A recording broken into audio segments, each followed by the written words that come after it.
बेटा मैंने अब ये एलपीपी के पीडीएफ में ना पहले की चीज़ें बनाई नहीं है, ली नहीं है, प्लस इसके अंदर ना बहुत सारे एग्जाम्पल्स है, तो मैंने बहुत सारे एग्जाम्पल्स नहीं उठाए क्योंकि कंसेप्ट आपको समझ में अगर आ जाएगा तो then you will have to practice these by yourself only. Fine. तो पहले तो आप ना इसका मतलब समझो एलपीपी यूज़ कब होता है। जैसे हम लोगों के पास ना लाइफ में कई बार कुछ कुछ कंस्ट्रेंट्स आते हैं और हमें उसे एक ऑप्टिमल सोल्यूशन लेना अगर रहे तो उसे हम लोग एलपीपी का नाम दे देते हैं। तो जैसे कि ये क्वेश्चन एक बार पढ़ के आपको समझाता हूँ मैं। A shopkeeper deals in 2 items, wall hangings and artificial plants. उस बंदे के खुद के 15,000 रुपये है इन्वेस्ट करने के लिए एंड अ स्पेस जहाँ पे 80 पीसेस स्टोर कर सकता है। एक वॉल हैंगिंग का कॉस्ट इतना दिया है, आर्टिफिशियल प्लांट का इतना दिया है। अब ये बोल रहा है कि जब वो सेल करता है तो वॉल हैंगिंग पे प्रॉफिट इतना आता है और आर्टिफिशियल प्लांट पे इतना आता है। ठीक है। अब आपको ये पता करना है कि वो कौन सा कितना बेचे सो दैट उसको मैक्सिमाइज प्रॉफिट हो जाए। ठीक है। ये समझा तेरे को बेसिक कंडीशंस का केसेस कैसे आते हैं मीत। हाँ। ठीक है। अब देखो सबसे पहले ना अपन ने अगर मान लिए कि वॉल हैंगिंग के एक्स पीसेस है, आर्टिफिशियल प्लांट्स के वाई पीसेस है, तो पहले मनी का कंस्ट्रेंट जो आ रहा है उसके हिसाब से क्या हो जाएगा बेटा कि कॉस्टिंग था उसका 300x और इसका कॉस्टिंग था 150y, तो that should be less than equals to 15,000 रुपये। ऐसा एग्जैक्टली जरूरी नहीं पूरे 15,000 रुपये खर्चा करो तुम या तो 15,000 या उससे कम खर्चा कर सकते हो। तो ये पहला कंस्ट्रेंट आ गया। दूसरा, टोटल मिला के 80 पीसेज ही स्टोर कर सकता है, तो x plus y should be less than equals to 80। Correct.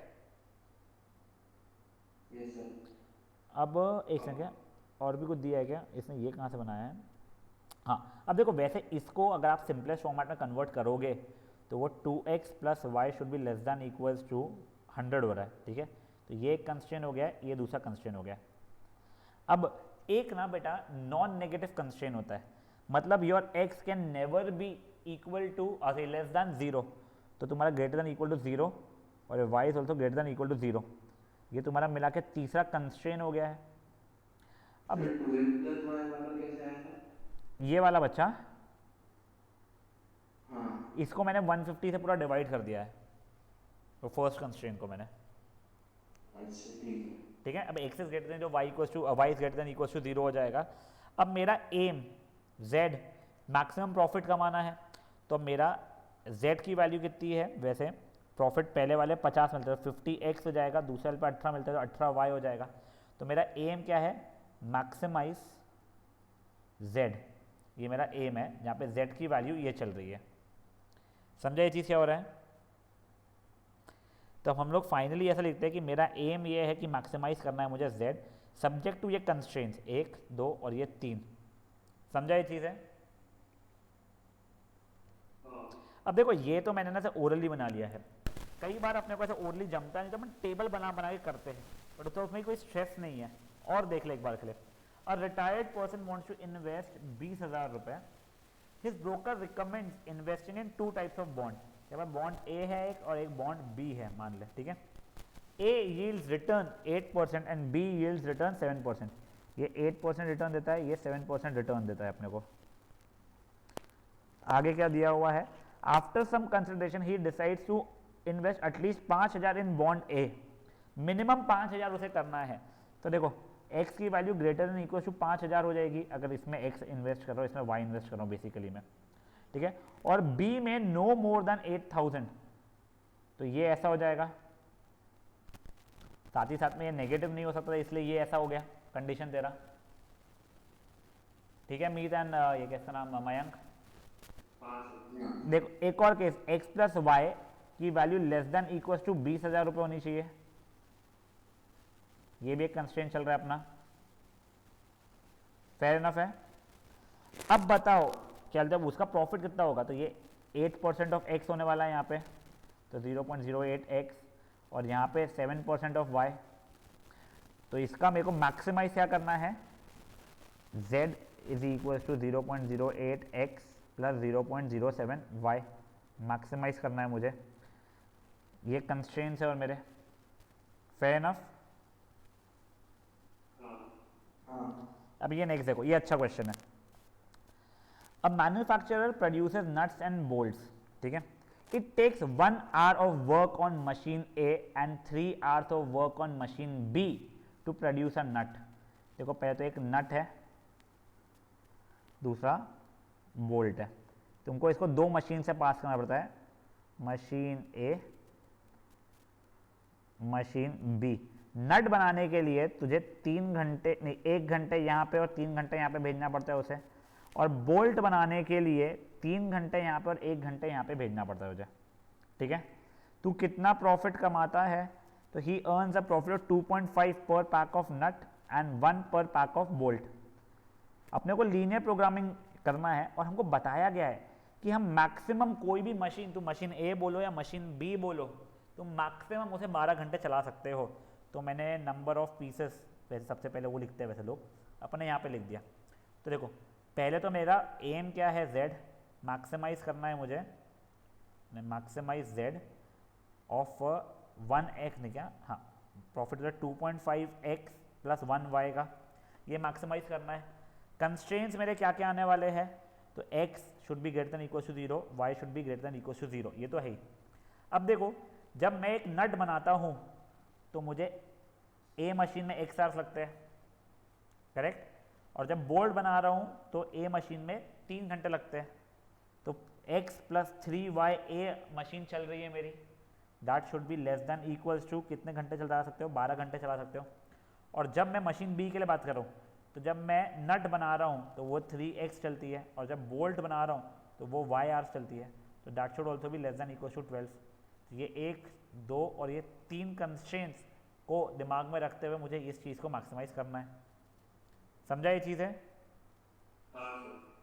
अब ये देखो again a better question. A manufacturer has 3 machines. वैसे देखो जस्ट तो बता रहा हूँ, तुम लोग सिर्फ 2 ही वेरिएबल लेके चलोगे, x एंड y, कभी भी उससे ज़्यादा वेरिएबल तुम्हें अलाउड नहीं है। अब manufacturer has 3 machines, 1, 2 and 3। M1 and M2 are capable for operation of at most 12 hours, ठीक है ना।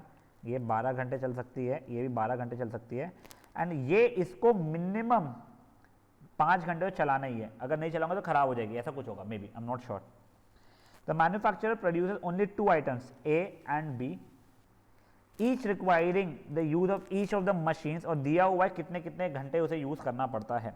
तो A बनाने के लिए 1 घंटा ये, 2 घंटा ये, 1 घंटा ये, B बनाने के लिए 2 घंटा ये, 1 घंटा ये, 5/4 आवर्स ये, ठीक है। तो मैं मेरा खुद का चार्ट बना रहा हूँ बेटा, ठीक है ना।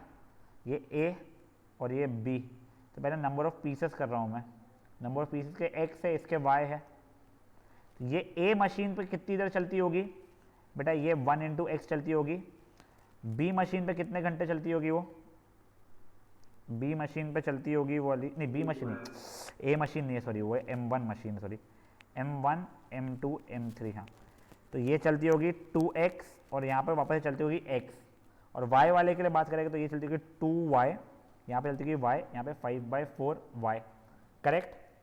अब देखो प्रॉफिट का मैं लिख रहा हूँ, तुम 60 रुपये A पे बनाते हो और 40 रुपये B पे बनाते हो, तो तुम लोगों को क्या है, मैक्सिमाइज करना है वापस से। कितना? z, तो 60x प्लस 40y हो जाएगा। अब तुम्हारे कंस्ट्रेंट्स क्या क्या है? Whether x is greater than equal to 0, y is greater than equal to 0 होना चाहिए। अब मशीन A तुम्हारी मैक्सिमम 12 घंटे चल सकती थी, तो मशीन है x प्लस 2y चल रही थी, that should be less than equal to 12। Machine B, अच्छा my bad, machine M1, sorry, ठीक है। M2 तुम्हारी अगेन 12 घंटे वाली थी, 2x plus y should be less than equal to 12। Machine 3 बोल रहा है मिनिमम 5 घंटे चलाना है तुम लोगों को, तो तुम लोग क्या लगाओगे उसमें? x plus 5/4 y is greater than equal to 5/4, नहीं कितना? ग्रेटर देन इक्वल टू 5, ठीक है। ये समझ में आ रहा है क्या चल रहा है? अब ये देखो, अब ये डाइट प्रॉब्लम जैसा है। तुम लोगों को मेजरली क्या आ जाता है ना, स्टोरेज प्रॉब्लम, डाइट प्रॉब्लम या फिर मैन्युफैक्चरिंग प्रॉब्लम, जो तुम देख रहे हो वैसे अलग अलग आते हैं। तो a diet contains at least, a diet should contain हो जाता at least 80 units of vitamin A, 100 units of minerals. 2 foods F1 and F2 are available. F1 का कॉस्ट इतना पर केजी है, F2 का कॉस्ट इतना पर केजी है। तो चलो एक बार अपन लोग क्या करते हैं ना, पहले food F1 and food F2, ठीक है। यहाँ पे पहले कॉस्ट, इनका पहले मैं यूनिट्स ले रहा हूँ, कितना मैं यूनिट्स खरीदना है या कंज्यूम करने वाला हूँ। तो एक्स एंड वाई, कॉस्ट कितना है बेटा इसका 4 रुपीज़ पर केजी है, इसका 5 रुपीज़ पर केजी है। तो मुझे ये तो पता है मिनिमाइज़ करना पड़ेगा मुझे, क्या मिनिमाइज़ करना पड़ेगा मुझे, z, जो कि कॉस्टिंग हो जाएगी 4x प्लस 5y के बराबर। अब हम लोग वापस से देखते हैं कौन कितना विटामिन क्या ये करता है, ये तो ये दिया हुआ है मुझे, ठीक है ना। हाँ बच्चा, सर एक मिनट, शायद आपका ही मैंने काफी सिंपल कर दी थी सर, आपका ही एक सेकंड, क्या आई थिंक मेरा इंटरनेट अनस्टेबल था तो मुझे तुम्हारी बातें भी समझ में नहीं, एक बार वापस से रिपीट करोगे, तुम्हारे यही बोलने है कि क्वेश्चन रिपीट कर दो। हाँ सर, आपकी सिंपल ब्लर हो गई है। आई एम सॉरी, एक सेकंड हो जाओ, क्या अभी थोड़ी ठीक है क्या स्क्रीन? नहीं सर, नहीं, देखो ये क्वेश्चन आप समझो, तुम लोगों को क्या बोला गया है, तुम्हारे डाइट में at least 80 unit of vitamin A and at least 100 unit of minerals होने चाहिए। तुम्हारे दो ऑप्शन है फूड खाने के, एक F1 फूड है, दूसरा F2 फूड है, ठीक है। मान लो इसका यूनिट मैं कितना कितना खाता हूँ या वो खरीदता हूँ एक्स एंड वाई।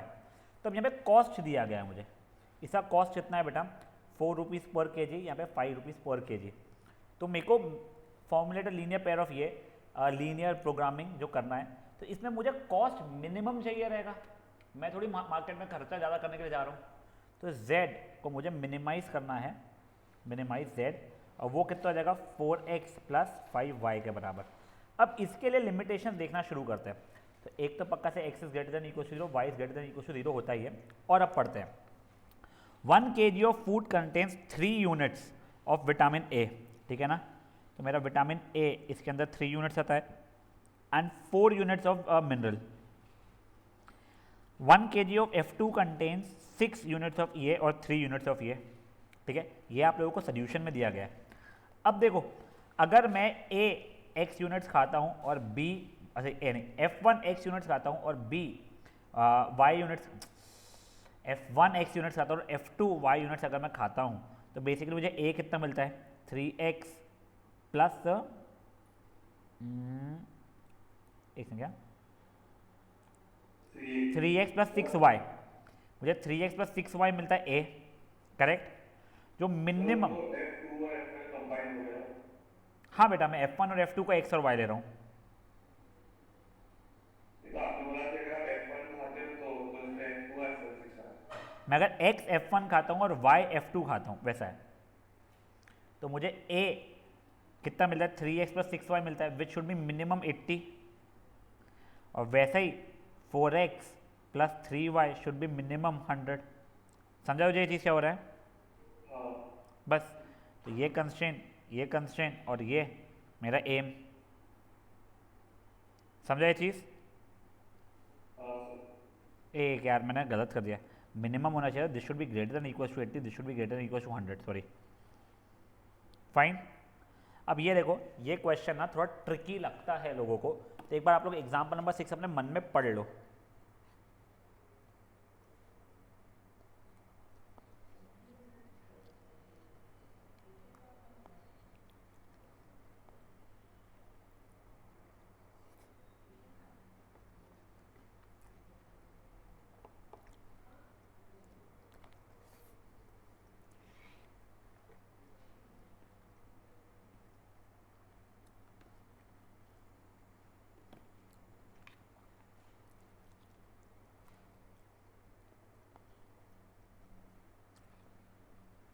पहले आप लोग खुद क्वेश्चन को समझने की कोशिश करो, क्योंकि क्वेश्चन थोड़ा कंफ्यूज करता है, इससे पहले क्वेश्चन को आप खुद समझने की कोशिश करो क्या दिया है क्वेश्चन ने।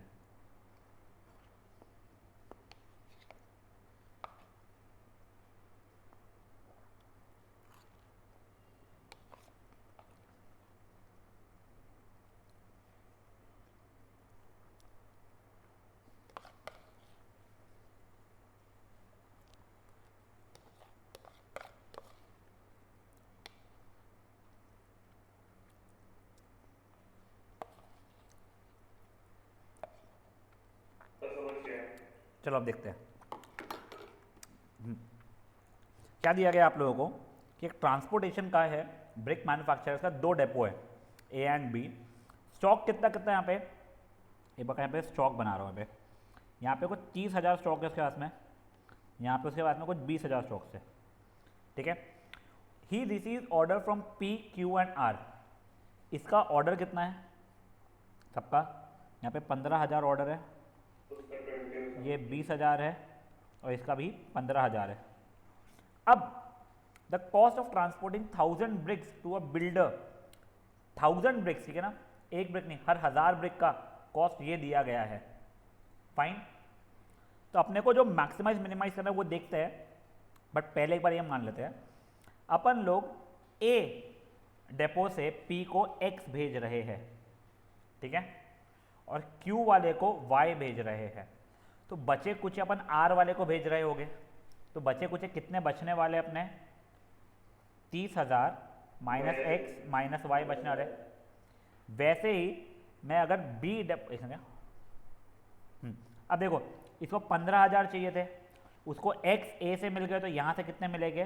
15,000 माइनस X मिल जाएंगे, करेक्ट। उसको B से कितने, ये Q वाले को B से कितने मिल जाएंगे? 20,000 माइनस Y मिल जाएंगे, और ये R वाले को B से कितने मिल जाएंगे? तो 15,000 माइनस ये, तो दाखिल लिखूँ X प्लस वाई माइनस 15,000। समझे चीज़ क्या हुई है? अब देखो कॉस्ट उसने क्या बोला है, 1,000 रुपये का कुछ कुछ कॉस्ट दिया हुआ था उसने। 1,000 ब्रिक्स का 40 है अगर, तो अपने X ब्रिक्स का कितना होगा? तो पहले देखो एक ब्रिक का कितना कॉस्ट आने वाला है मुझे, तो 40 बाय 1,000, ठीक है। तो X ब्रिक्स का कितना आ जाएगा कॉस्ट मेरा वहाँ पे? 40x बाय 1000 जैसा कुछ तो भी, ठीक है। प्लस इसके लिए कितना हो जाएगा सिमिलर वे में, एक ब्रिक का 20 है, तो 15,000 माइनस x बाय 1000 ब्रिक्स का 20। तो ये मेरा किसका कॉस्ट होने वाला है बेटा? ये मेरा P का कॉस्ट होने वाला है। सेम वे में मैं Q का कॉस्ट निकालूंगा, सेम वे में मैं R का कॉस्ट निकालूंगा।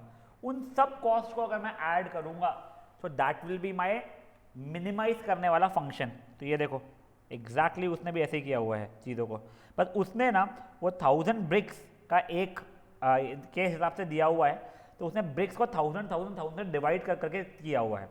अपन ने ऐसा भी कर सकते जैसा अपन ने किया है। देखो उसने 1000 ब्रिक्स को 1 यूनिट माना है, अपन ने वैसा किया ही नहीं है, कोई इशू नहीं है। रादर ये जब ये 1 यूनिट पर कन्वर्ट करते हैं ना तो बच्चे और कंफ्यूज होते थे, मेरे को ऐसा लगता था, इसलिए मैंने बंद कर दिया करना। ठीक है ये चीज़? हाँ सर। तो देखो ये तुम्हें सिर्फ प्रॉब्लम स्टेटमेंट बनाना सिखाया अभी मैंने। अब नेक्स्ट एक्सरसाइज में ना हमारे पास प्रॉब्लम स्टेटमेंट को सॉल्व कैसे करते हैं वो सिखाएगा, बट वो सीखने के लिए आपको बता रहा हूँ, आपके पास 2 तरीके हैं। एक ग्राफिकल मेथड के अंदर ही आप लोगों को कॉर्नर पॉइंट मेथड है, और एक ISO वाला मेथड है, कॉस्ट एंड वो प्रॉफिट वाला। तो पहले देखो हम लोग ग्राफिकल मेथड कर रहे हैं। ग्राफिकल मेथड में कुछ नहीं, पहले जो जो आपको कंस्ट्रेंट्स रहते हैं वो कंस्ट्रेंट्स आप लोगों को ग्राफ पे प्लॉट करने पड़ते हैं, ठीक है।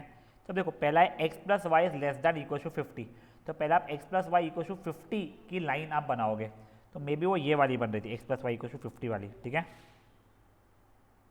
अब देखो ये वैसा एक्चुअल में लेस दैन इक्वल्स टू 50 था, तो अब मुझे ये पता करना पड़ेगा कि इसके ऊपर का रीजन मेरे काम का है या इसके नीचे का रीजन मेरे काम का है। तो वो कैसे पता करेंगे? एक काम करो, ओरिजिन को सेटिस्फाई करके देखो इसके अंदर, तो 0 plus 0 less than equal to 50 हो रहा है क्या? हाँ सर। तो ओरिजिन अगर सेटिस्फाई करता है मतलब all the points below this line will satisfy this equation.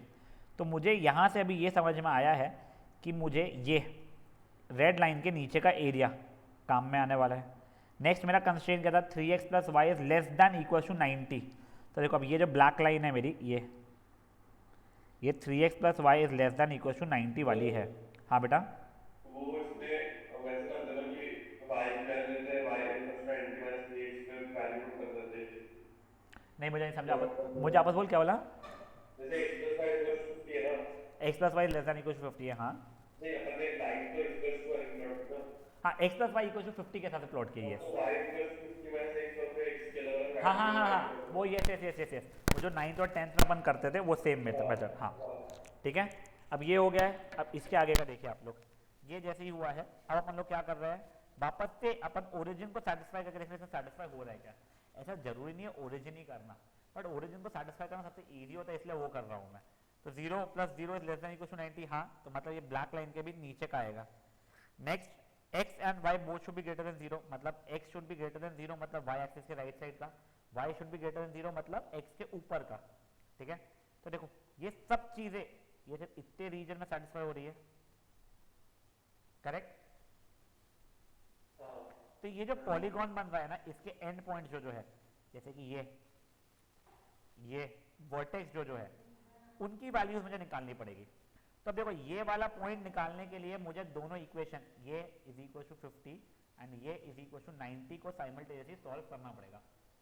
जब मैं उसको साइमल्टेनियसली सॉल्व करूंगा तो मेरा 20,30 आ रहा है, बचे तो आप लोग इजीली निकाल सकते हो।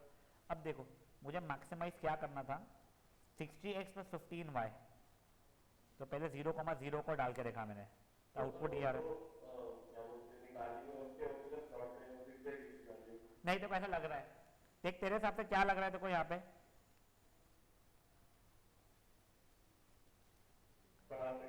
ये वाला इसमें सोल्यूशन क्या होना चाहिए तेरा? हाँ नहीं तू क्या बोल रहा है मीत, मुझे तो तेरी आवाज बहुत क्लियरली नहीं आ रही बेटा।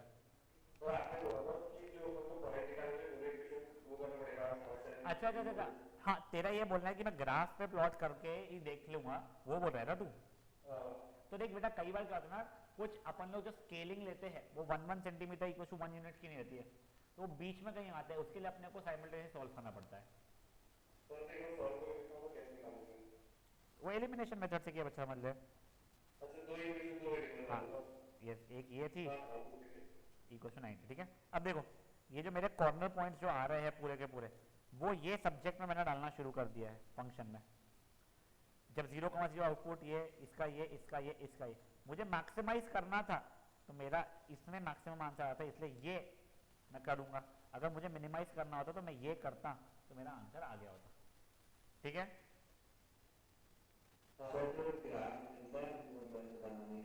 हाँ हाँ बेटा, इसलिए तुम्हारे इसका वेटेज इतना हाई है चैप्टर का, ठीक है। अब देखो अभी तुम देखोगे, sorry I am not sure, मुझे ध्यान नहीं है बेटा, पर अच्छा हाई वेटेज है इसका, तो ग्राफ तो पक्का आना ही है, उसके बिना तो हो ही सकता है कुछ चैप्टर का कुछ भी। अब देखो ये वाले क्वेश्चन में ना उसने पहले से आप लोगों को डिजाइन करके दिया हुआ था कि आपको क्या क्या कंस्ट्रेंट्स और क्या मैक्सिमाइज या मिनिमाइज करना है। पिछली एक्सरसाइज में जैसा अपन लोगों ने सीखा है ना, वैसा भी हो सकता है कि अपने को पहले बनाना पड़े, ठीक है, कंस्ट्रेंट्स भी और ये अपना सब्जेक्ट भी। बट एक चीज और मैं बताता हूँ आप लोगों को बेटा, अगर आप देख रहे हो ना ये लेस देन इक्वल्स टू है बेटा, उस कारण से जो मेरी लाइन थी ना इसको उसने सॉलिड लाइन लिया है। अब अगर मान लो यही सिर्फ लेस देन होता तो हम उसको ऐसे डॉटेड लाइन लेते हैं ना, डैश लाइन लेते हैं, कि मतलब ये वाले पॉइंट्स इंक्लूड नहीं करना है, वो अपन आगे देखेंगे। जैसे इस क्वेश्चन में देखने नहीं मिल रहा है, ऐसा छोड़ रहा हूँ उसको, ये वाले क्वेश्चन में देखने नहीं मिल रहा है, ये वाले क्वेश्चन में। अब देखो हाँ पहले देखो, पहले 3 क्वेश्चंस में बेसिकली क्या हुआ, आप लोगों का जो रीजन था उसे एक पॉलीगॉन बन रहा था, मतलब आप उसे बाइंड करके रख पा रहे थे। अब ये वाला देखो 5th वाला, जब आप लोगों ने उसको सॉल्व किया तो उससे रीजन जो सब में कॉमन आया वो ये वाला रीजन आ गया, ठीक है, ये इन्फिनिटी तक के जाएगा अब मेरा, ठीक है। तो अब क्या करना है आप लोगों को, तो देखो आप ये जो आप लोगों का कॉर्नर पॉइंट है, एक ये दिख रहा है, एक ये दिख रहा है और एक ये दिख रहा है, ये 4 कॉर्नर पॉइंट्स मुझे दिख रहे हैं। बचा तो इनफाइनेटली ऊपर इनफाइनेटली नीचे जाएगा, मुझे यहाँ पे मैक्सिमाइज करना था, मिनिमाइज करना था, मिनिमाइज करना था 3x + 5y को। मैंने आउटपुट डाला तो देखो ये आया, तो मेरा मिनिमाइज इस केस में हो रहा है, ठीक है। पर इसका मतलब ये नहीं है कि वो बी पॉइंट जो था वो मेरा फाइनल आंसर हो जाएगा, कि ये अनबाउंडेड है। तो अब आप लोगों को क्या करना पड़ेगा प्लीज समझो, आप लोगों को अब ये 26 आउटपुट आया था ना, तो ये जो कंस्ट्रेंट था आप लोगों का 3x + 5y = 26 की एक लाइन बनानी पड़ेगी। तो चलो अब देखते हैं यहाँ पे 3x + 5y = 26 की कौन सी लाइन है, ये वाली है बेटा, ये डॉटेड जो बनाया ना उसने, ये को ये वो वाली है लाइन, ठीक है। इसमें नहीं, हाँ ये वाली है 3x + 5y = 26 वाली। अब अगर ये पॉइंट ये लाइन इस शेडेड रीजन में सिवाय ये पॉइंट है कहीं पे भी और इंटरसेक्ट अगर करती है तो वो अकेला आंसर उसका आंसर नहीं रहेगा, वहां पे इनफाइनाइटली मैनी आंसर आ सकते थे। बट अगर मान लो ये जो लाइन बनाई है डॉटेड लाइन, वो सिर्फ और सिर्फ एक ही पॉइंट पे इंटरसेक्ट कर रही है तो वो उसका सोल्यूशन हो जाएगा। तो देखो ये इस चीज़ का एक बार ना आप लोग जब रिवाइज कर रहे रहोगे और आपको नहीं अगर मान ले ये जो मैं लाइन बना रहा हूँ वो मल्टीपल, समझ जो डॉटेड लाइन जो ऐसी पास होती, एक ये डॉटेड लाइन जो इसकी बनी हुई है वो शायद से अगर ऐसी पास होती तो देखिए मल्टीपल पॉइंट्स पे इंटरसेक्ट हो रही है शेडेड रीजन में, तो इसके इनफाइनाइटली अलग अलग आंसर होते। वो चीज़ यहाँ पे दी हुई है, देखो पहले 3x + 5y is less then 26 की मैंने लाइन बनाई, कोई भी कॉमन पॉइंट नहीं आया ना फीजिबल रीजन में, तो सिर्फ और सिर्फ 26 जो अपना आंसर आ रहा था ये पॉइंट पे वो आंसर रहेगा। अब ये वाला क्वेश्चन देखो एक बार का, आप लोगों ने अगर शेडिंग वेडिंग किया तो आप लोगों का ये अगेन अनबाउंडेड रीजन आ रहा था। आप लोगों ने देखा यहाँ पे क्या करना, मैक्सिमाइज करना था, मैक्सिमाइज वाला 2,2 पे हो रहा था, तो मेरा x + 2y का आउटपुट कितना है 6 आ रहा है, तो मैंने उसकी लाइन बनाई। तो देखो ये लाइन बन रही थी मेरी, करेक्ट, उसमें कॉमन पॉइंट्स एक से ज़्यादा आ रहे हैं। अब क्योंकि एक से ज़्यादा पॉइंट्स आ रहे हैं तो इसमें इनफाइनाइट अलग अलग आंसर्स आ सकते हैं, तो तुम कोई मैक्सिमम वैल्यू ऑफ z निकाल नहीं पा रहे हो, ठीक है। तो देखो ये चीज़ तुमको मैंने वो समझाया है कि सॉल्व कैसे करते हैं। अगेन अब ये यहाँ पे एग्जाम्पल नंबर 8, 9, 10 ज़्यादा 26 तक को जा रहे हैं, इन सब में पहले आप लोगों को कंस्ट्रेंट्स बनाने पड़ेंगे और फिर सॉल्व करना पड़ेगा, समझा वो चीज़। अब एग्जैक्टली जो चीज़ तुम लोगों ने यहाँ पे किए थे, सॉल्व करना पड़ेगा, फिर आप लोग इक्वेशन बनाना पड़ेगा, पहले वो बनाना पड़ेगा, कंडीशन बनाएगा, सॉल्व करना पड़ेगा।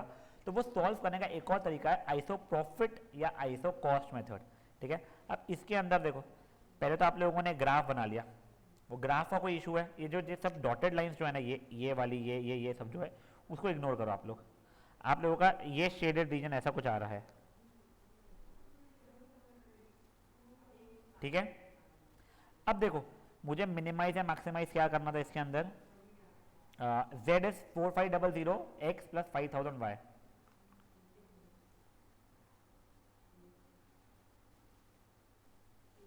अब देखो, अब अपन लोग क्या करते हैं ना इसके अंदर, अपन एक जो कॉर्नर पॉइंट्स है वो नहीं डाल रहे हैं, बट अपन अपने मन से कुछ z की वैल्यू ले लेते हैं, एक रैंडम सी वैल्यू, बट ऐसी लेना रैंडम सी वैल्यू जिससे आप लाइन इजीली बना पाओ, ठीक है ना। तो मेजरली इन दोनों का एलसीएम जैसी चीज लेने का सोच लेना, क्योंकि उसमें x की वैल्यू 0 डालो तो y की वैल्यू निकल जाएगी, y की वैल्यू 0 डालो तो x की वैल्यू निकल जाएगी। जैसे इसने 90,000 लिया था, फाइन, तो अब ये वाली एक लाइन बनाया उसने, तो अब देखो ये आइसोप्रॉफिट की एक ये लाइन बनी, देख एक सेकंड, देख तूने सबसे पहले ये डॉटेड्स जो बने हुए हैं ना उसको इग्नोर कर बेटा, ये जो खूब सारे डॉटेड्स बने ना, जैसे ये वाली लाइन, ये सब लाइनों को इग्नोर कर बस बच्चा अभी के लिए, ठीक है। अब देख अपन लोग क्या कर रहे हैं इसके अंदर, अपन लोग पहले अपने मन से जो अपने को मिनिमाइज या मैक्सिमाइज करना था, जैसे अपने को मैक्सिमाइज करना था 4500x + 5000 y को मैक्सिमाइज करना था ना, तो इसकी अपन ने कुछ एक रैंडम लाइन बनाने के लिए एक कुछ भी वैल्यू ले ली। अरे यार एक सेकंड क्या वो,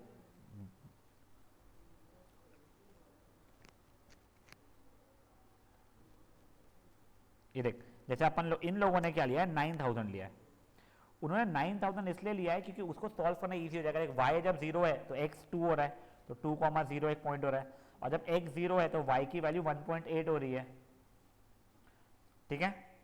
तो वो प्लॉट करना मेरे लिए आसान हो जाएगा ना कंपैरेटिवली, तो उस हिसाब से उसने एक कुछ भी रैंडम z की वैल्यू ली और ये लाइन बनाई, ठीक है। अब देखो तुम लोग, ये यहाँ पे तुमको मैं स्टेप्स दिखा रहा हूँ।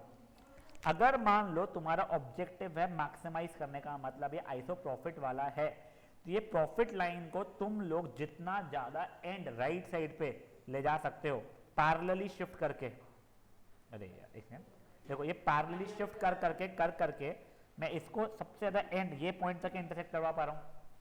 आप ये वाली जो लाइन है, सॉरी हाँ बेटा, तो ये एंड उसको शिफ्ट करा के मैक्सिमम ये इसको ऐसे इंटरसेक्ट करा पा रहा था, तो ये तुम्हारा सोल्यूशन हो जाएगा। अब देखो एक और देखो, करेक्ट, यस। अब देखो यहाँ पे मुझे मिनिमाइज करना था, फाइन, x प्लस 2y, ये अनशेडेड अनबाउंडेड रीजन तो उससे कोई फर्क नहीं पड़ता है मुझे। तो x प्लस 2y को मिनिमाइज करना था मुझे, मैंने ये z की वैल्यू कुछ भी ले ली, maybe x plus 2y की इन लोगों ने वैल्यू क्या ली है, 4 ली है, तो मैंने भी मे बी 4 ले ली। तो x plus 2y equal to 4, मतलब ये वाली लाइन बन रही थी। अब मैं उसको जो फर्स्ट पॉइंट जब पैरेलली शिफ्ट करो जहां पे इंटरसेक्ट होगा, फर्स्ट पॉइंट, ठीक है ना, वो रीजन का, वो मुझे मिनिमाइज्ड आंसर देना शुरू करेगा। तो वो ये यहाँ पे दे रहा था मेरा। हाँ यस यस यस, वो ये एंड पॉइंट्स में थे, किसी को इंटरसेक्ट करेगा सबसे पहले, नहीं, ठीक है। तो इस शेडेड रीजन से इसका कुछ वो नहीं है, सिर्फ पॉइंट ही होना चाहिए। नहीं, बस शेडेड रीजन इसलिए पता होना चाहिए कि अगर मैक्सिमाइज वाला चाहिए तो सबसे दूर है, राइट मोस्ट साइड में चाहिए रहेगा, और मिनिमाइज वाला चाहिए तो लेफ्ट मोस्ट साइड पे चाहिए रहेगा। मुझे शेडेड रीजन पता तो होना चाहिए था कहाँ से स्टार्ट हो रहा है कहाँ पे एंड हो रहा है। तो देख, अगर ये शेडेड रीजन मेरा ये होता, अगर मान ले फॉर एग्जांपल, तो ये लाइन सबसे पहले इस पॉइंट पे इंटरसेक्ट करती थी, समझा हो जाए?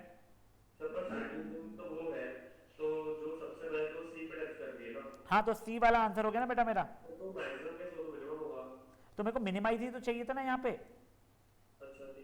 ठीक है, समझिए ये।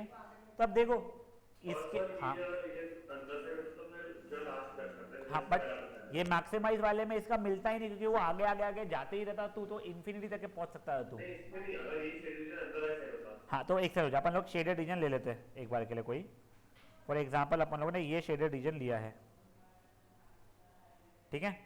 तो सबसे पहले वो इस लाइन को इंटरसेक्ट यहाँ पे कर रहा था, ठीक है। तो ये वाला मेरा सोल्यूशन हो गया था, जो भी पॉइंट ऑफ इंटरसेक्शन होता था उसका। यस, तो देखो इसको अगर सॉल्व करना है ना, देखो आइसो कहते हैं प्रॉफिट आइसो कॉस्ट है, तो ये 1 और 2 ही कर लोगे तो भी सफिशिएंट हो जाएगा। तुम फर्स्ट एक्सरसाइज सॉल्व ही मत करो, रादर तुम सेकंड एक्सरसाइज से शुरू करो, और उसमें भी जो वर्डेड प्रॉब्लम्स ही है बस वही वाले कर लो। वो बहुत सारे हैं बेटा, वो जान निकाल देते हैं, ठीक है ना।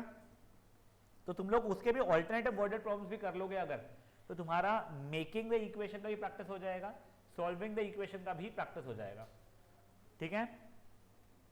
और ये इसके बाद दो, ये जो एग्जांपल 1 2 दिख रहे हो, या तो वो कर लो या फिर कोई भी है, कोई भी 2 कर लो। इसमें शायद 2 ही थे, और नेक्स्ट इसमें एक्सरसाइज थी आगे, ठीक है। चलो बाय गाइस।